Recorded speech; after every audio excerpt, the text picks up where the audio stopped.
Alors, bonsoir tout le monde. Bienvenue à cette séance ordinaire du 9 mars 2026.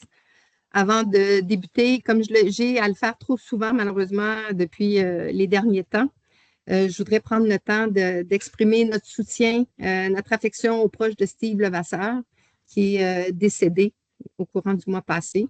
Alors, Steve est un citoyen de Fredericksburg qui a marqué la vie municipale, entre autres parce qu'il a siégé comme conseiller autour de cette table dans les années 90. Alors, toutes nos condoléances et notre affection à la famille. J'apprends également le décès hier de Louise Godin, qui habite la rue principale, une résidente quand même de longue date de Fredericksburg. Alors, la même chose, nos sympathies à la famille. Et je vais terminer avec un petit mot sur Anne Poulard. Alors, comme tout le monde le sait, Anne a été une collègue qui a œuvré de nombreuses années au sein de la municipalité. Elle a été directrice générale pendant presque la majorité de sa carrière ici. On a publié sur Facebook et sur le site de la municipalité ainsi que dans le messager un petit mot. Mais je tiens à dire à quel point, pour les gens, parfois, il y avait Madame Poulard pour les citoyens qui venaient la rencontrer et elle avait un sens aigu de sa responsabilité. Elle faisait les choses avec un haut niveau de professionnalisme et elle ne s'accordait pas je dirais, comme de dérogation dans sa mission de servir comme directrice générale, ce qui faisait qu'on avait affaire parfois à une femme qui était plus, je dirais, comme encadrée par son rôle. Nous, on a connu Anne, qui était quelqu'un de complètement différent, qui était chaleureuse, qui était avec un sens de l'humour vraiment très marqué. Alors, à sa famille, à son conjoint, encore une fois, et à toute l'équipe municipale et les conseillers qui l'ont côtoyé, toutes nos condoléances. On va commencer avec l'adoption de l'ordre du jour. Qui propose? Marie-Claude et Marie-Josée. Adoption du procès-verbal de la séance du 9 février 2026. On en a pris connaissance. J'ai Gilles et Marie-Josée. Merci. La liste des comptes à payer qu'on a vu ensemble également la semaine dernière. Alors, pas de questions additionnelles. Qui propose? Bob? Lynn. Merci. Suivi et info de la mairesse. Je vais mentionner qu'on a fait l'ouverture des soumissions dans le cadre de deux importants appels d'offres qu'on avait. Celui pour l'usine de traitement des eaux usées et celui pour notre campagne philanthropique. Alors, les deux sont faits. On traite de ces sujets un petit peu plus loin dans le cadre de cette séance, mais c'est quand même une bonne étape de franchie. J'en suis bien heureuse. Ça fait un petit bout de temps qu'on attendait ça. Et simplement rappeler que le DGL arrive du 16 mars officiellement jusqu'au 15 mai pour l'instant. Rappeler à tout le monde que ça prend de la patience pendant le dégel. Les chemins ne seront pas beaux. Ça va arriver. On le sait. On fait ce qu'on peut. On travaille en amont pour corriger les situations qui sont plus problématiques, mais le dégel, c'est le dégel. Fait que je vous invite à rouler lentement, faire preuve de prudence, puis évidemment, nous rapporter les situations qui sont plus problématiques, qui doivent, dans le fond, qui demandent une intervention plus urgente.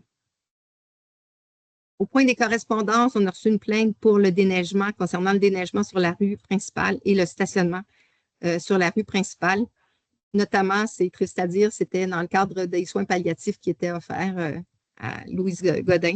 Les gens avaient de la difficulté à stationner en raison des buttes de neige qui restaient sur les côtés. L'auto empiétait. La circulation double avec le stationnement, ce n'était pas possible. Donc, on a fait... on va tenir, en fait, excusez-moi, adopter une résolution pour le ministère des Transports à cet effet. Et une question également qui nous vient de Martin Laroche, qui me pose la question, qui est la firme de surveillance de chantier dans le cadre de la construction de la nouvelle caserne? Alors, à cette question, je réponds, ben, on ne sait pas. Le contrat n'a pas été donné. Tout ce que je peux dire, c'est qu'en ce moment, c'est la firme FABG qui sont les architectes du projet. C'est la firme EXP qui travaille à l'ingénierie, mais la surveillance des travaux de chantier, c'est un élément qui n'a pas été abordé encore. On passe au point 6, les demandes en urbanisme. Alors, il n'y a pas grand-chose. Marie-Claude, je vais te céder la parole.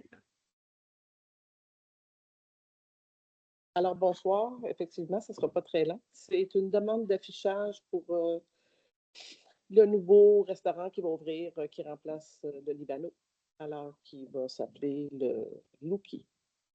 Alors, la demande est assujettie au PIR. Ça respecte le règlement de zonage. C'est une enseigne qui va être noire avec du lettrage blanc qui va être accroché au mur du deuxième étage entre les deux fenêtres.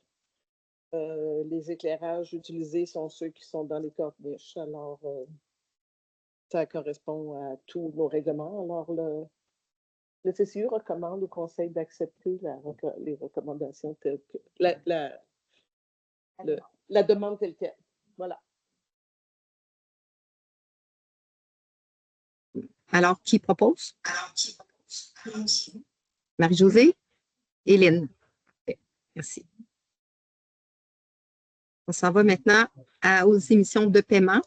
Le premier pour l'audit des états financiers 2025 à Raymond Chabot, Brant et Thornton pour la somme de, en fait, c'est une facturation progressive. On est au montant de 12 072,39. On avait déjà versé 6 000 le mois dernier, taxes incluses. Qui propose? Sarah et Marie-Josée. Encore une fois, à 7.2, émission d'un paiement, service professionnel en ingénierie pour le projet Prasim, les services EXP. Alors, le projet Prasim, c'est la caserne garage pour les honoraires professionnels, donc, qui ont été rendus dans le cadre du mandat pour la somme de 4 484,3. Je propose pour EXP. Marie-Claude et Sarah.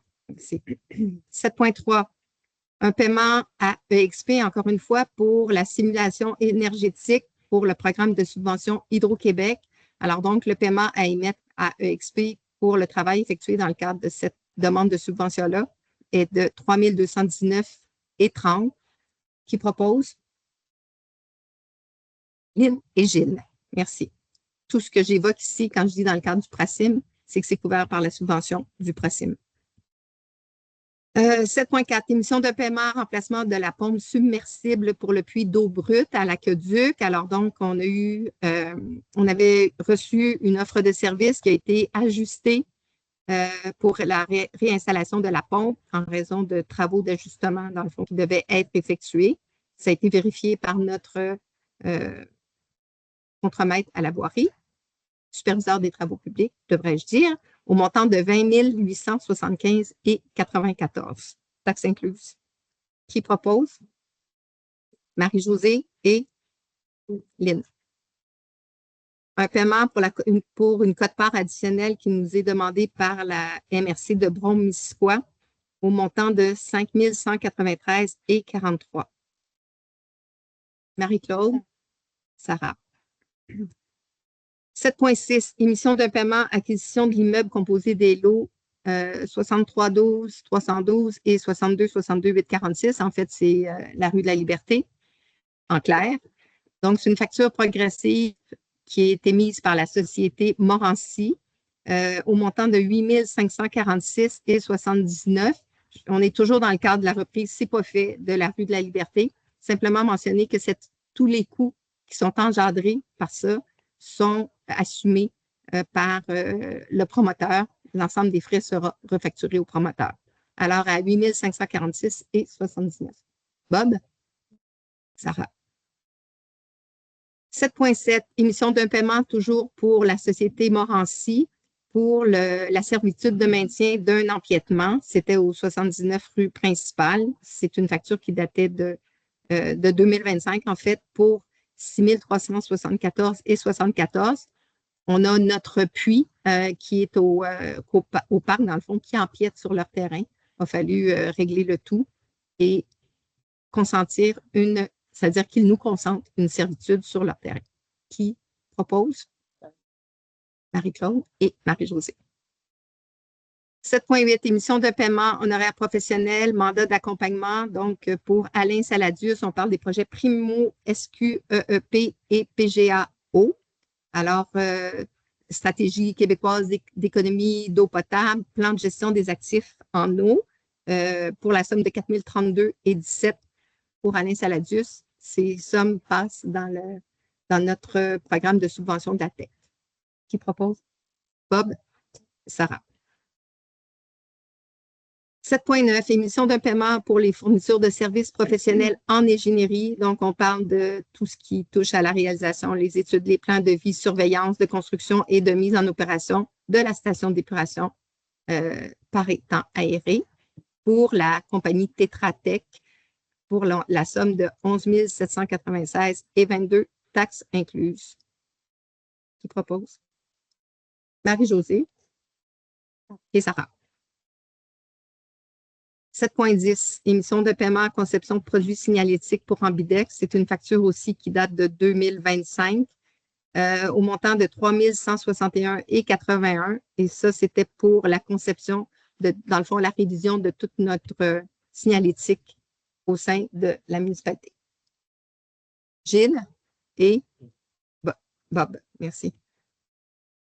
Maintenant, au point 8.1, les offres de services. Alors, transmission pour approbation au ministère au MAMACH en vue de l'octroi du contrat de construction pour le programme Primo. Dans le fond, on demande une subvention au MAMACH pour l'usine de traitement et on transfère au MAMACH la liste des soumissionnaires qui ont déposé dans le cadre de notre appel d'offres. Il y avait 5 soumissionnaires. Le plus bas soumissionnaire était le groupe La Palme Inc. à 4 173 592,50, taxes incluses.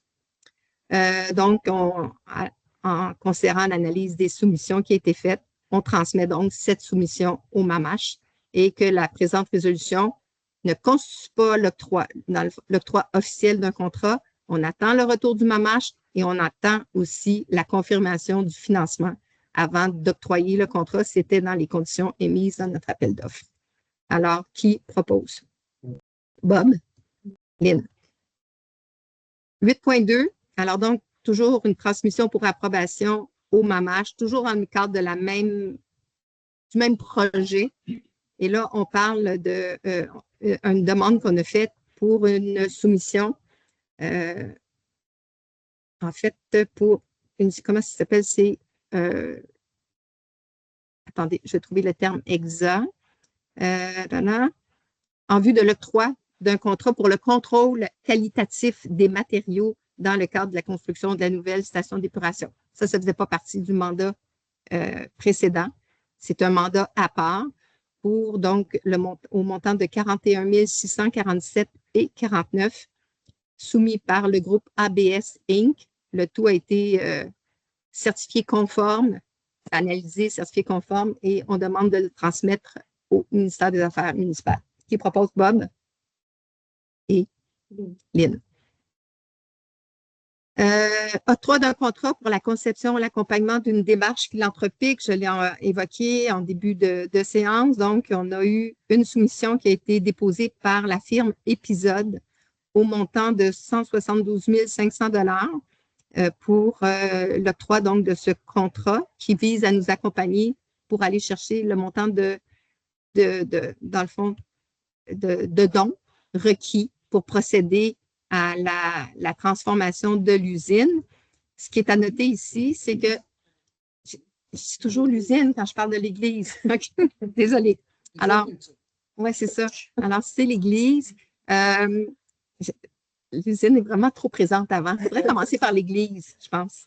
Alors donc, juste mentionner qu'il y a un mandat ferme qui est donné de 28 500 $ pour débuter l'analyse et le traitement du dossier et en fait, orienter toute la campagne à venir. La suite est à voir, c'est optionnel. Alors, ce sera au conseil de décider si on souhaite poursuivre la démarche ou opter pour une orientation différente. Alors donc, on octroie à la firme le mandat complet, mais de façon plus précise, le contrat pour la phase 1, conception et accompagnement d'une démarche philanthropique au montant de 28 500 $. Marie-Claude et Lynn. Merci. 8.4, mandat des procédures convenues pour le programme d'infrastructure municipale d'eau. Alors, à Raymond Chabot, qui aura la chance inouïe de procéder à l'audit pour un rapport de mission de procédure convenu qui doit être émis par un auditeur indépendant. On a l'obligation de le faire. Alors, leur offre de service est, en fait, on leur demande de nous faire une offre de service. Qui propose? Gilles et Marie-Josée. Offre de service pour les travaux horticoles pour la saison 2026 pour Jardin Signature qui nous propose pour la somme de 1 686 et 75 avant taxes dans le fond de réaliser les travaux horticoles du parc Dwyer, du Grammar School et de l'Hôtel de Ville. On parle des plates-bandes qui proposent. Sarah et Bob. Ensuite, une offre de service embellissement. Alors, on parle du pont, on parle de l'embellissement, dans le fond, des boîtes à fleurs, les boîtes à fleurs du pont, les boîtes à fleurs de l'Hôtel de Ville et les boîtes à fleurs du Grammar School pour Monique Desourdis au montant de 1 980 $, taxes incluses. Marie-Claude et Sarah. 8.7, offre de service tombe de pelouse pour la saison. Alors, c'est une offre de service de pelouse Marcotte. On a fait un appel de soumission et c'est la meilleure soumission que nous ayons obtenue pour la somme de 14 210 et 92 taxes incluses. Bob? Lynn. 8.8, offre de service consultant en infrastructure, Gilles Prairie. Alors, l'offre de service de Gilles qui nous propose un taux horaire de 50 $, exemple de taxes, pour nous accompagner aux besoins pour des services professionnels de consultants en infrastructure, au taux horaire, donc je l'ai dit, de 50 $. Et puis, tout ça se fait à l'intérieur d'une enveloppe budgétaire de 5 000 $. On souhaite pouvoir faire appel à Gilles aux besoins dans le cadre de dans le fond non, je vais le dire, c'est l'usine, c'est pas l'église, dans le cadre des travaux. Comment? Tous travaux d'infrastructure. En fait, c'est vrai. C'est pas que lié à l'usine. Qui propose? Gilles. OK. 8.9, offre de services, équipement, service incendie, l'arsenal. Alors, considérant l'avis émis par notre directrice du service incendie, on a besoin de cylindres d'air comprimé, 36 cylindres d'air comprimé pour nos appareils respiratoires au montant de 6 825 $ avant taxe. C'était déjà budgété. Bob? Sarah? 9, règlement politique et directive. Alors, il y a un avis de motion à donner pour le projet de règlement sur l'occupation et l'entretien des bâtiments. C'est un projet de règlement qu'on a l'obligation d'adopter partout. Toutes les municipalités et villes du Québec doivent adopter un tel règlement avant le 1er avril. Ce qu'on vise avec ça, c'est établir les règles relatives à l'occupation et à l'entretien des bâtiments sur le territoire de la municipalité. On prévoit notamment là-dedans qu'un bâtiment doit être maintenu en bon état en tout temps. Alors, qui donne l'avis de motion? Marie-Claude. Merci. Comme il s'agit d'un règlement qui touche à la loi sur l'aménagement et l'urbanisme, on va adopter dès maintenant le projet de règlement pour pouvoir avancer dans la démarche. Ce n'est pas le règlement qu'on adopte. Le règlement reste toujours perfectible et modifiable, mais on doit adopter le projet maintenant pour être en mesure d'aller dans une séance publique aux fins de consultation un petit peu plus tard. Alors, juste à titre d'information, la séance publique va être publicisée, mais elle aura lieu le 25 mars à 18h30. Alors, qui propose le projet de règlement? Sarah et Bob. Merci.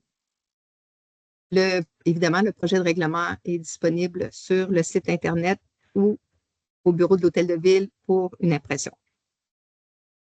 Un avis de motion aussi, projet de règlement édictant le code d'éthique et de déontologie des élus municipaux. C'est une obligation qu'on doit refaire à chaque nouveau conseil. Le règlement a pour objet de prévoir les principales valeurs, faire la promotion des principales valeurs de la municipalité en matière d'éthique et de règles déontologiques qui doivent guider la conduite d'une personne à titre de membre du conseil, d'un comité ou d'une commission de la municipalité. Alors, qui propose? Qui donne l'avis de motion plutôt? Marie-Josée, merci.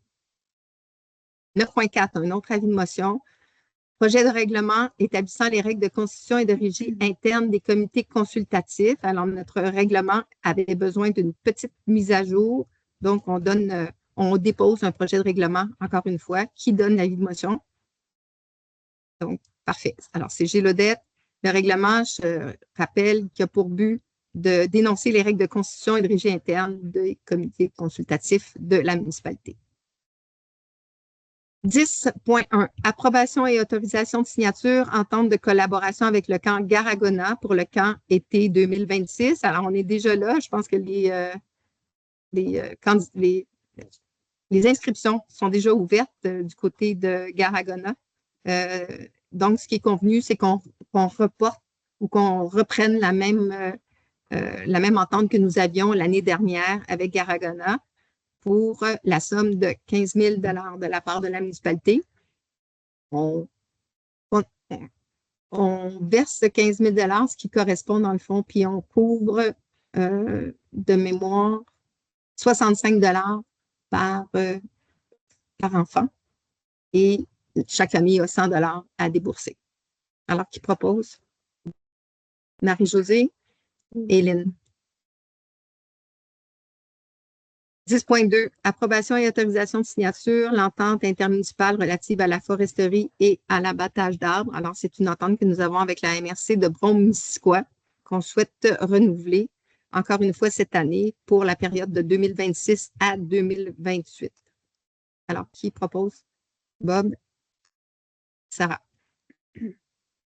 Approbation, autorisation de signature pour la convention de subvention FRR4, inspectrice municipale. Alors, notre directeur général est tellement bon dans ses recherches de subventions qu'on tente… Non, on signe avec la marche. Pardon? On signe avec la marche. Ah, c'est la signature. OK, c'est l'autre après. OK, c'est bon. Donc, c'est signé avec le MAMACH. Ben, c'est dans le même sens. Notre directeur général est tellement bon qu'il en est venu à conclure une entente avec le MAMACH qu'on va devoir signer pour, dans le fond, le partage de notre ressource avec d'autres municipalités et la subvention qu'on a donc obtenue dans le cadre de ce partage. Qui propose? Marie-Josée Bob. La même chose, notre directeur général est tellement bon qu'il a réussi à aller chercher une autre subvention de conseiller en urbanisme et qu'on partage avec d'autres municipalités. Et donc, il faut signer avec le ministère des Affaires municipales pour aller chercher la subvention à laquelle on a droit maintenant. Alors, qui propose? Marie-Claude et Gilles. Alors, toujours dans le même esprit, on a ici un projet de partage des services pour un archiviste dans le cadre du volet 4 du Fonds Région et Ruralité, donc le FRR4. Dans le même esprit qu'on a fait avec l'inspectrice et le conseiller en urbanisme où on a eu tant de succès, on souhaite réussir la même chose avec un archiviste. On a sérieusement besoin de quelqu'un qui travaille aux archives à la municipalité, mais on n'a pas certainement les moyens de se payer un archiviste à temps plein. C'est très difficile d'engager une personne à une journée semaine. Alors, on souhaite partager notre ressource avec les autres municipalités qui ont les mêmes besoins que nous et la même réalité et la même nécessité. Donc, on veut mandater notre directeur général pour entamer des démarches auprès des municipalités voisines pour aller voir qui serait intéressé à participer à ce projet de partage de services dans le cadre du volet 4 du Fonds Région. En fait, le volet 4 qui s'appelle Coopération et gouvernance municipale du Fonds Région et Ruralité. Bob et Sarah.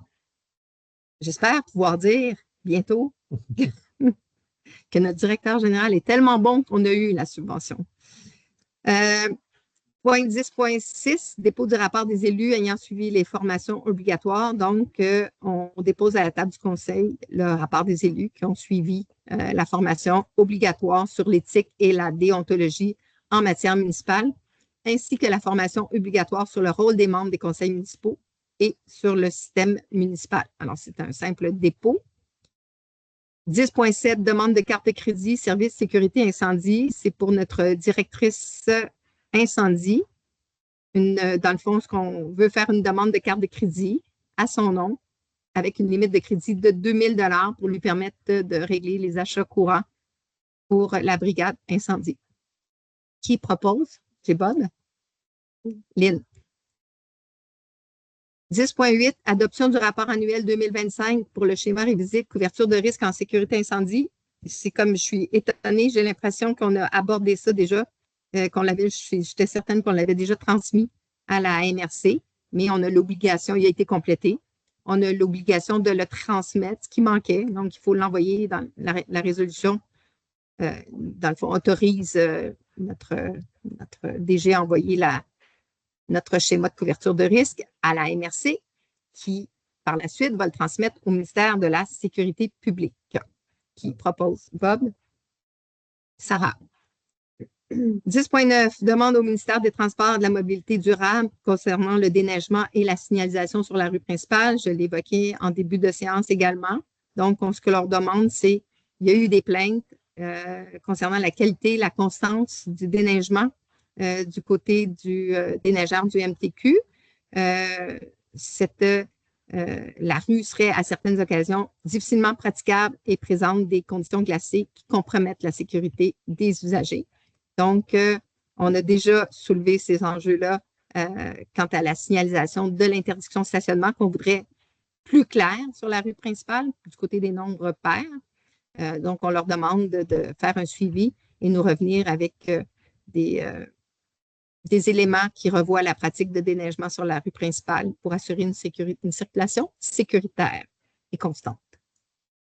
Qui propose? Gilles et Marc-Josée. 11.1. Lancement appel aux candidatures responsables de l'accueil et de la logistique interne. Alors, je vous apprends peut-être, c'est pas, je pense, connu encore, que Geneviève, celle qui est notre responsable de l'accueil et de la logistique interne, nous quitte. Donc, on est en recherche active de candidature pour remplacer le poste qui deviendra vacant. On entreprend donc les démarches nécessaires pour ça, puis on lance un appel aux candidatures officiellement pour combler le poste de responsable de l'accueil et de la logistique interne. Alors donc, la direction générale va entreprendre les démarches nécessaires au recrutement et à la sélection d'une personne pour ce poste. Qui propose? Marie-Claude et Sarah. Nomination d'un membre et des présidents des comités consultatifs. Alors, en fonction de notre règlement sur la constitution et la régie interne de nos comités consultatifs, considérant également que le siège numéro 4 au sein du comité patrimoine bâti était toujours vacant, il est recommandé donc qu'on nomme Serge Carpentier au siège numéro 4 pour le patrimoine bâti, pour un mandat qui se terminera le 28 février 2028. Et également que nous nommions les personnes suivantes à titre de président et présidente des comités consultatifs pour un mandat se terminant également, c'est-à-dire un an plus tôt, le 28 février 2027. Donc, Marlène Boutin-Masse pour le comité consultatif Société. Ensuite, Denise Bélanger pour le comité consultatif en environnement. Marie Lavergne pour le comité consultatif Culture et Tourisme. Julie Girard pour le comité consultatif en patrimoine bâti et Pascal Genet-Richard pour le comité consultatif en agriculture et foresterie. Alors, qui propose? Marie-Josée et Gilles. Désignation d'élus responsables de dossiers municipaux. Alors, on souhaite nommer certains élus, conseillers autour de cette table comme étant officiellement responsables de certains dossiers. Donc, on pense ici au dossier des ressources humaines, auquel on voudrait, dans le fond, joindre Sarah Saint-Onge et Lynn Arcan. Pour les infrastructures, Sarah Saint-Onge, officiellement, donc, et incendie, Bob Lucier. Qui propose? Marie-Josée et Marie-Claude. Merci. Désignation de la représentante municipale au sein des comités consultatifs culturels et en tourisme du Centre local de développement de Brome-Munisquois. Alors, donc, il y a un poste d'ouvert au CLD dans le fond, au comité culture et au comité tourisme du CLD. Ce poste est vacant depuis quelque temps, puis je pense que c'est bon que la municipalité y soit représentée. On est quand même assez actif, notamment en matière de culture. Il n'y a pas d'élus autour dans ces comités qui siègent au CLD. C'est beaucoup de représentants du milieu ou d'employés de l'équipe municipale. Alors, on propose Lou Gabrielle Vaugeois, qui est une membre citoyenne, déjà du comité culture et tourisme, et qui est également quand même impliquée à de nombreux égards dans beaucoup de dossiers culturels et touristiques de la municipalité. Alors, qui propose de nommer Lou Gabrielle Vaugeois à titre de représentante? Sarah et Lynn. Autorisation de dépenses de formation pour des membres du comité consultatif environnement. Alors, il y a 2 membres du comité consultatif en environnement qui souhaitent participer à une formation très pertinente à leur fonction. Les frais sont de 50 $ par participant. Donc, on propose de régler la somme de 100 $ pour cette formation pour couvrir les frais d'inscription pour 2 membres et que la dépense sera donc imputée au budget des comités consultatifs. J'ai Bob et Marie-Josée. Appui municipal aux organismes communautaires. Alors, on sait que le monde communautaire vit une période difficile. Il y a beaucoup d'appels de soutien qui sont émis. Nous, ici, on reconnaît vraiment que les organismes communautaires sont importants. Ils font un travail extrêmement précieux. On a besoin d'eux. Particulièrement dans des périodes plus difficiles où ils agissent à différents niveaux. Alors donc, cette résolution vise à reconnaître les défis auxquels ils font face, notamment le manque de financement récurrent qui les empêche d'avoir une vision à long terme de leurs activités. Puis on considère également que le rapport est essentiel et on veut souligner notre soutien de façon claire et auprès des gouvernements. Alors, qui propose? Marie-Claude et Sarah. Réservation de l'église Bishop Stewart Memorial pour le colloque de zone de l'Association des directeurs municipaux du Québec. Alors donc, c'est un événement qui est appelé à se tenir à l'église et l'église convient à ce type de colloque. Auquel siège notre directeur général. C'est prévu pour le jeudi 17 novembre 2026. Septembre, j'ai dit novembre. Ah, c'est écrit septembre. Correct. Donc, on réserve l'église, j'ai bien dit l'église, à la tenue de cet événement. Qui propose? Marie-Josée et Bob. Merci. On passe au point de nouvelle des comités consultatifs. On va y aller avec le comité consultatif société dans un premier temps. Alors,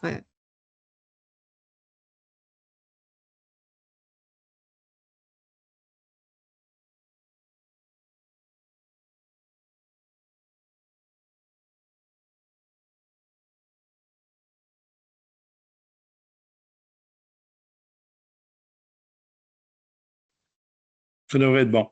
c'est bon. C'est bon? Bon, ben, brièvement, le comité société a été récemment renouvelé. Là. On est maintenant rendu à 5 membres. Il y en avait 4 avant.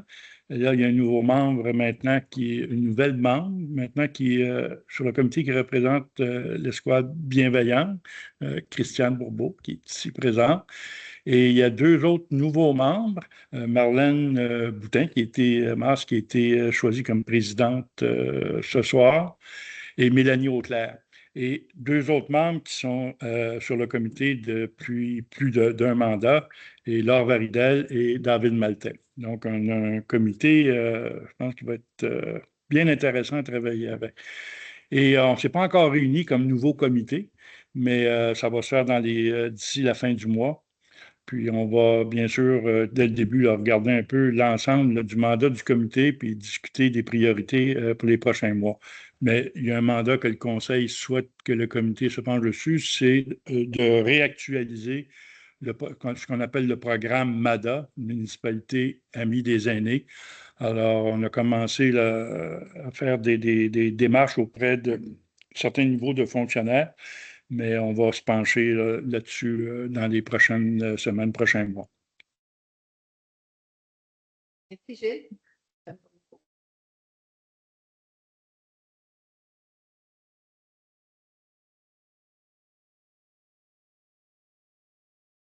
Merci donc. Oui, patrimoine bâti. C'est important, ça. Ouais. Non, c'est oui. ça. Non. C'est pas faire sur le projet. C'est bon.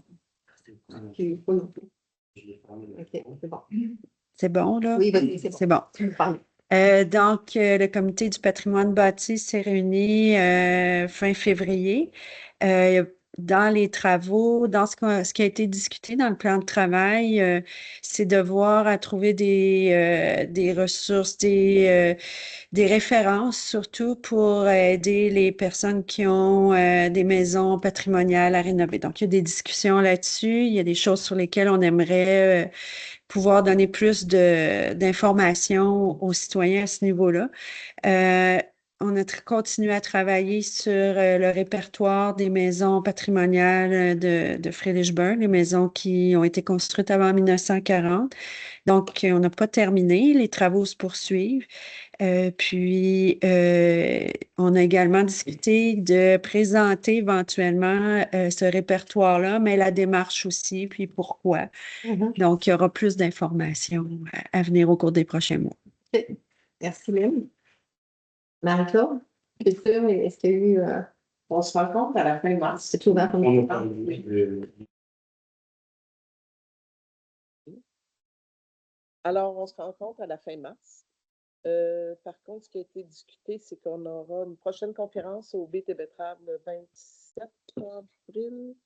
23 avril, pardon, sur la naissance de la chanson canadienne, sous le titre Les Folles Nuits de Montréal, donné par Guy Paquin. Alors, ça va être publicisé dans les prochaines semaines. Mais sinon, c'est ça. On se rencontre avec la nouvelle membre, c'est ça, en mars. Voilà. Oh, bien. C'est ça. J'ai Le besoin micro. de la caméra. D'habitude. Garde le micro de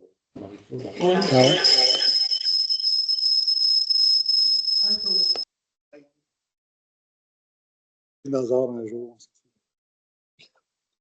Donc, bonsoir, on a eu une rencontre en fin février, donc 4 points importants pour nous cette année.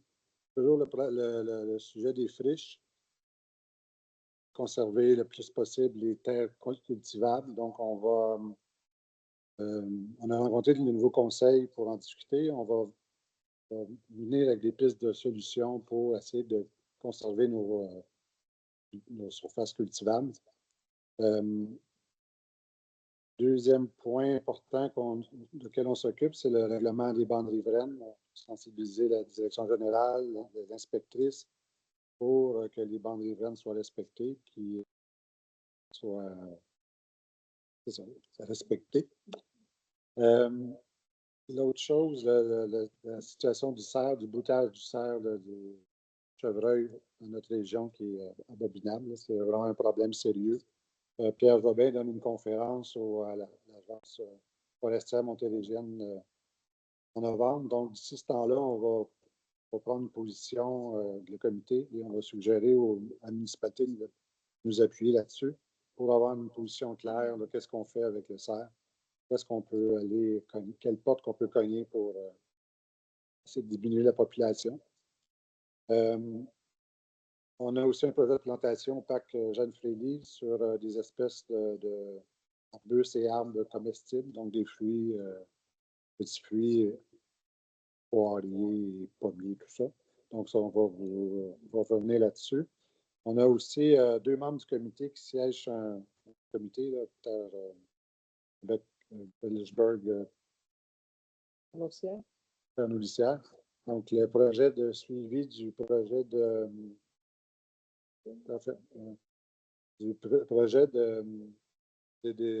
avec Cocagne de préparer des repas pour les enfants à l'école. À l'automne, ça va débuter, peut-être plus en janvier que ça sera plus installé.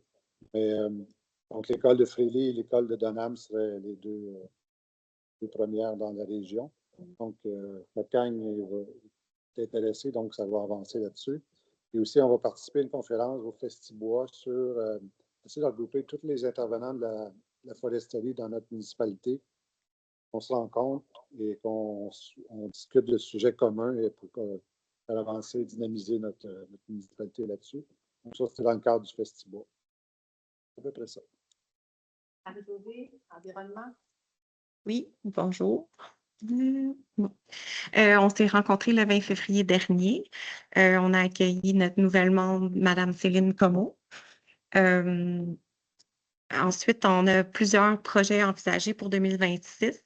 Concrètement, on a le plus proche, c'est comme l'année passée, au jour de la Terre, la collecte des déchets dans les fossés.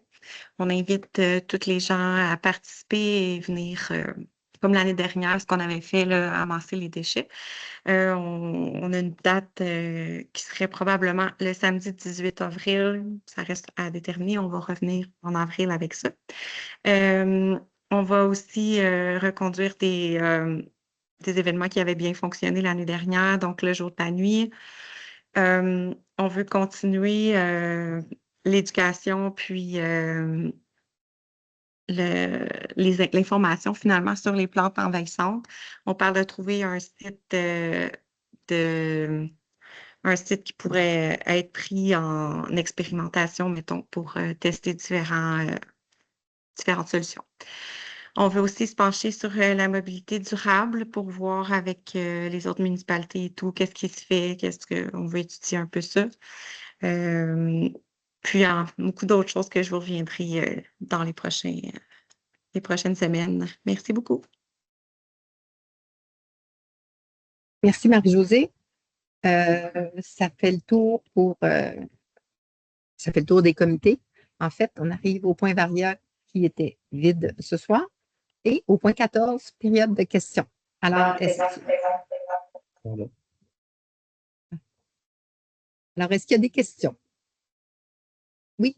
Je voulais savoir la maison entre la boulangerie et l'ancien restaurant. Oui. Est-ce que ça fait partie du patrimoine? OK, tu parles de la maison qui est...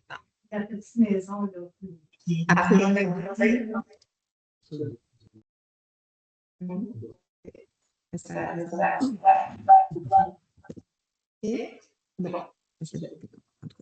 OK, c'est bon. Alors, oui, en fait, c'est pas un immeuble cité comme patrimoine, mais il est dans la zone du moulin. Alors, toute intervention sur cette maison relève du ministère de la Culture et des Communications. Alors, toute démarche ou projet qui serait à soumettre doit recevoir dans un premier temps l'approbation du ministère de la Culture et des Communications. Je ne me trompe pas là-dessus, c'est ça? Oui. Oui. Donc, passer dans la zone patrimoniale du moulin. Mais ce n'est pas une maison qui a été citée ou officiellement, qui est reconnue comme une maison patrimoniale. C'est pour ça qu'il y a eu des délais sur certains projets. En fait, il y a des projets qui ont été refusés déjà par le ministère, donc déjà ça a comme fermé toute ouverture possible de notre côté. Puis là, c'est ça, il y avait des projets de démolition qui avaient été déposés, le ministère a refusé. Alors nous, pour ça, on ne peut pas agir. On n'a rien à faire. C'est le ministère qui a préséance sur nous à ce chapitre-là.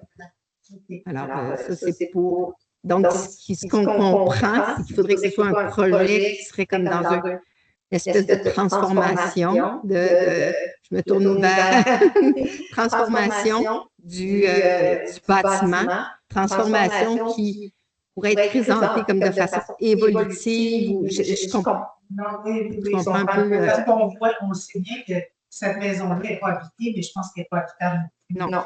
Ouais. Effectivement. Elle va tomber à terre. Mais en même temps, je vous rappelle qu'on vient d'adopter, on est en processus d'adoption d'un règlement sur l'entretien et l'occupation des bâtiments. Alors, tout ça vient régir. Oui. Fait que ce ne sera pas possible de laisser aller un bâtiment jusqu'à ce qu'il tombe. L'entretien est municipal, mais la vocation est provinciale. L'entretien, tu dis? Le maintien du Le maintien est une compétence municipale. L'obligation. L'obligation.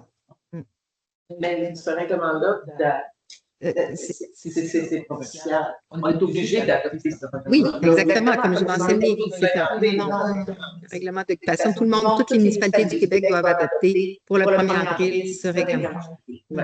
Sur l'entretien. Occupation et l'entretien.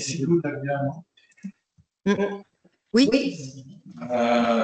Le stationnement sur le Garavana, évidemment, c'est oui, le stationnement sur le Garavana, oui. Ça, j'ai emprunté le chemin assez fréquemment. Il y a des gens qui stationnent en place de chez eux, de façon quasi permanente. Ils nous obligent à prendre la voie de gauche, à s'identifier si une voiture s'en vient. Okay. Quand une voiture s'en vient, oui. c'est plus difficile. Le moment donné, moi, j'ai entamé, puis la voiture ne m'a pas vraiment freiner les deux. OK. Mais c'est pas. C'est pas. OK. Mais je pense qu'on avait déjà. Il y a nécessairement un des deux côtés où on peut stationner.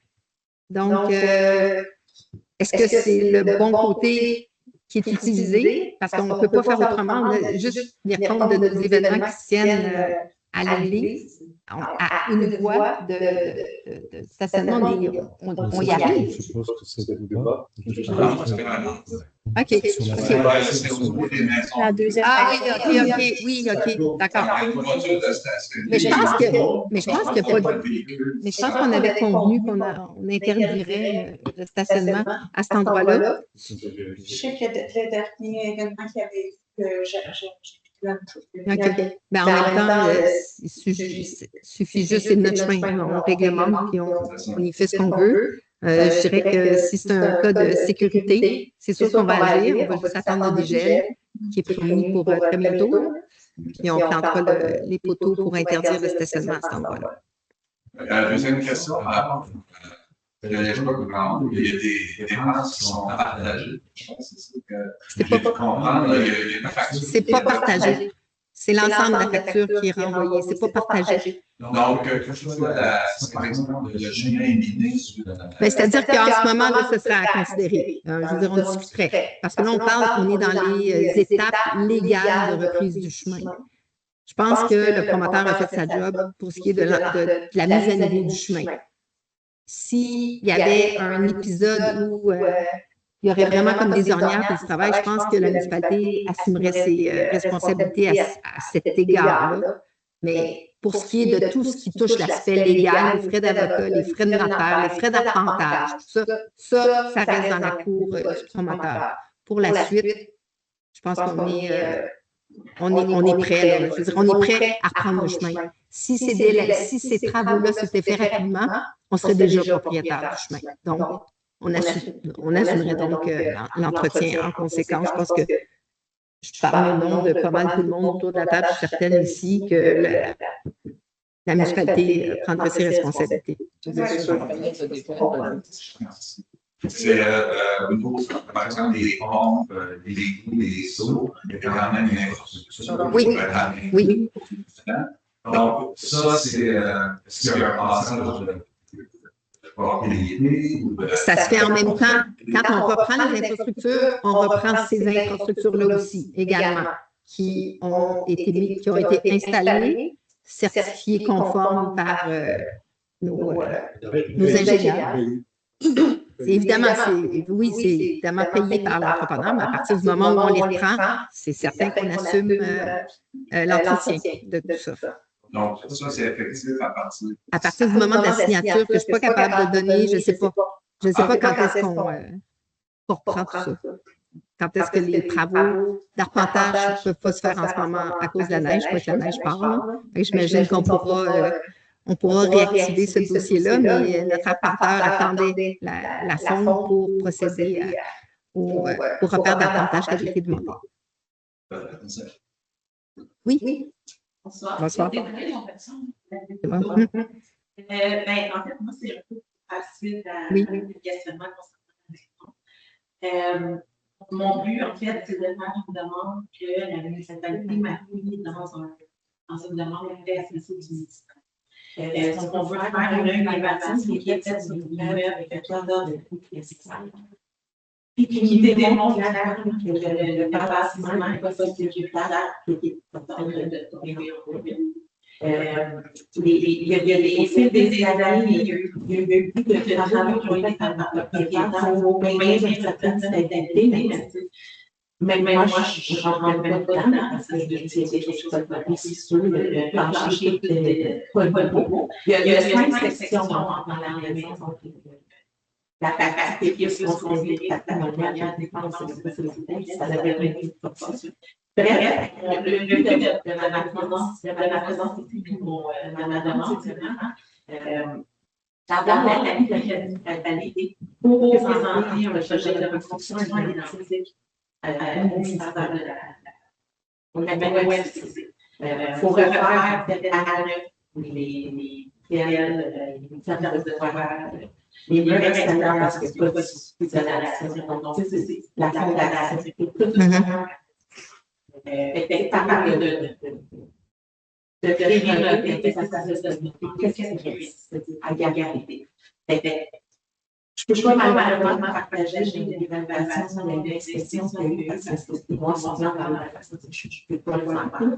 Je ne peux pas faire mon bilan, mais le but, ça serait vraiment d'obtenir une analyse de la municipalité pour voir la société. Pour rendre le tout sécuritaire dans le l'objectif, c'est d'arriver une bâtisse qui va être identique à ça. Je comprends. Parce que le but, c'est de toujours, le projet que vous avez présenté de la change de demeure, c'est pour vous faire, mais c'est une maison, on doit l'acheter d'abord. Il faut faire les étaux. Donc, il faut l'acheter. Il faut vraiment l'acheter. Il y a la change, je pense que c'est tout autour. Oui. Donc, on regarde la demande que je fais de d'avoir la Oui, mais juste comme procédé pour nous permettre d'avancer aussi là-dedans, il faudrait nous présenter la demande par écrit. Déjà, comme je l'ai déjà fait. Mais c'est ce que j'ai compris. Il semblerait que. Je l'ai fait, j'ai fait ma demande.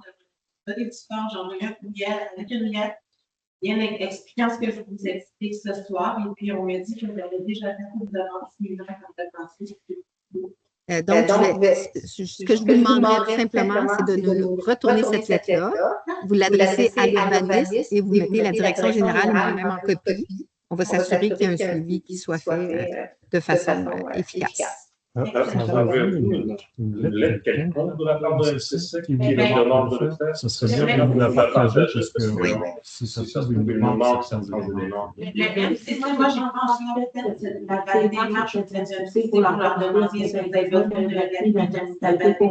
Moi, ce que je veux, c'est vraiment vos dossiers avec avoir votre appui et ensuite présenter mon projet bien détaillé au MCC en montrant les plans de la modèle de la boulangerie, en expliquant les instructions que j'ai eues. Oui. Donc, c'est vraiment correct. Non, demandez-moi, donnez-moi une lettre, me demande la nuit. Non, je comprends très bien. Écoutez, Amélie, c'est ça, hein? Exactement. Bon, alors, Amélie, je vous invite à me faire suivre ainsi qu'à la direction générale. Ah, ben, c'est parfait. Parfait. J'ai une question. Le document, le projet de rénovation, au départ, il y avait un budget. Est-ce qu'il a été présenté au MCCQ? Non, je comprends que rien n'a été présenté. Rien n'a été présenté. Le projet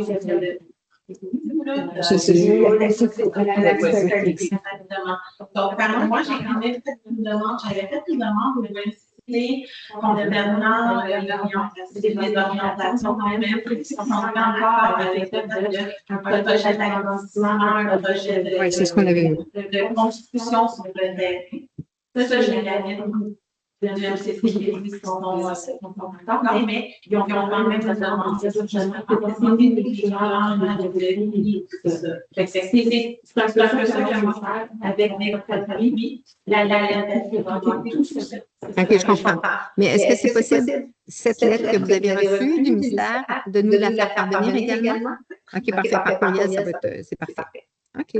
On va revenir là-dessus. Merci. Est-ce qu'il y a d'autres questions? Moi, j'avais deux petites questions. Le dimanche passé, je suis allée à l'école pour aller jouer dans le gymnase. Oui. Il était fermé. On était vraiment plusieurs familles avec des petits-enfants. OK. Il était fermé. C'était un petit peu plat. Oui, je comprends. Déjà, les parents qui étaient ici, il y avait vraiment plusieurs parents qui se sont déplacés. Je vais laisser. Juste pour vous le dire, je voudrais juste savoir s'il y a une borne de recharge rapide dans les villages. Non, les bornes de recharge sont des bornes comme standard. 4 4. Ça dépend. Ça dépend de la voiture. Mais si on n'est pas parce qu'on n'a pas essayé. Parce qu'on n'a pas de possibilité sur le site municipal actuellement d'obtenir des bornes rapides. Ah oui? On n'a pas suffisamment de moyens. On a déjà fait la demande. Ah oui, ok, d'accord. Et on devrait être dans la loupe. Pour la prochaine présentation, on a fait des démarches. C'est pour ça qu'on avait vu le nombre de bornes. Oui, parce qu'on pouvait en mettre plus, mais. Oui, c'est ça, ok, d'accord. Oui. Mais en même temps, ces bornes-là sont utiles. Oui. Mais en même temps, les bornes qui sont installées, c'est vrai qu'elles sont plus lentes, mais peuvent aussi servir à nos résidents qui se branchent la nuit, puis le lendemain, leur voiture est chargée quand même. Oui, c'est ça. C'est bien grave de toute façon. Les résidents payent. Oui, absolument, comme tout le monde. Pour le gymnase, je trouve ça bien plate, parce qu'on a quelqu'un qui est engagé pour l'ouverture. Donc, je ne comprends pas. Oui. C'est ça, puis il n'est pas venu. Fait que c'était bien décevant. Je te trouve au courant, puis Sergei non plus. On a joué dehors, mais il y a non, je comprends. C'est noté, on va faire le suivi là-dessus. Oui, c'est ça. Parce qu'il y a beaucoup d'enfants dans le village. Beaucoup. Oui, beaucoup. Puis c'est ça, c'est une belle activité le dimanche matin. Oui. Qu'est-ce que c'est la première fois que tu je pense que oui, les autres fois, ça va vraiment expliquer quelque chose. Mais c'est noté, on va faire le suivi là-dessus. Il avait été annoncé fermé. C'est sûr que. Ah, c'est peut-être que c'était annoncé aussi. Mais je vais voir. Mais effectivement, ça arrive que c'est. Je trouve ça bizarre que ça soit fermé la semaine de relâche aussi. OK. Mais dans ce temps-là, on fait un message sur le site, un message sur Facebook de la municipalité. Je comprends.